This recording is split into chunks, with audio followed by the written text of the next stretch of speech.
இன்றைய எபிசோடு ஆரம்பத்தில் ஈஸ்வரி நாளைக்கு இனியாவிற்கு நிச்சயதார்த்தம் நடக்கும் என்று சொன்னதும் பாக்கியா, எனக்கு இதில் விருப்பம் கிடையாது, அவங்க கிட்ட போன் பண்ணி எதுவும் நடக்காது என்று சொல்லுங்கள் என்று சொல்ல, எதுக்கு சொல்லணும் என்று ஈஸ்வரி கேட்க, எனக்கு முன்ன பின்ன தெரியாதவர்களுக்கு என் பொண்ணை கட்டி கொடுக்க விருப்பம் இல்ல. அதுவும் இல்லாம இனியாவிற்கு வந்தது எல்லாருக்கும் வயசுல வர பிரச்சனை தான். அதுக்கு நம்ம என்ன பண்ணணும் பண்ணக்கூடாதுன்னு சொன்னா அவங்க புரிஞ்சுக்குவாங்க. அவளுக்கு இப்போ கல்யாணம் தேவையில்லை என்று சொன்னதும், எழில் தப்பு பண்ணுனா கல்யாணம் பண்ணி வச்சிரணும்னு சொன்னது எல்லாம் அந்த காலம் பாட்டி. இப்போ அப்படி எல்லாம் இல்லை என்று சொல்ல, அதற்கு டைரக்டர் நீங்க எழுதுற கதை உங்க படத்தோட வச்சுக்கோங்க என்று எழில் வாயை அடைக்கிறார்.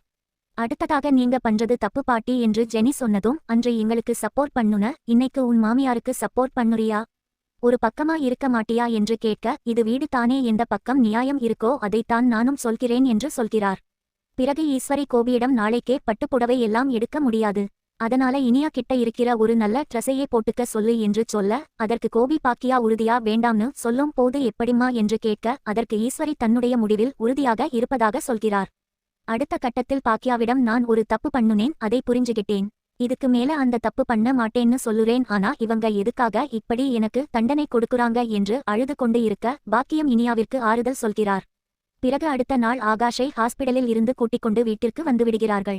பாக்கியா செல்வி வீட்டிற்கு சென்று ஆகாஷை பார்க்கிறார். அப்போது எப்படி இருக்க என்று ஆகாஷிடம் நலம் விசாரிக்கிறார். பிறகு பாக்கியா கிளம்பும்போது, இனியா எப்படி இருக்கா என்று ஆகாஷ் கேட்க, நல்லா இருக்கா, நாங்க அவளை பார்த்துக்கிறோம் என்று சமாளித்துவிட்டு அங்கிருந்து பாக்கியா கிளம்புகிறார். இப்படியாக இன்றைய எபிசோடு முடிவடைகிறது.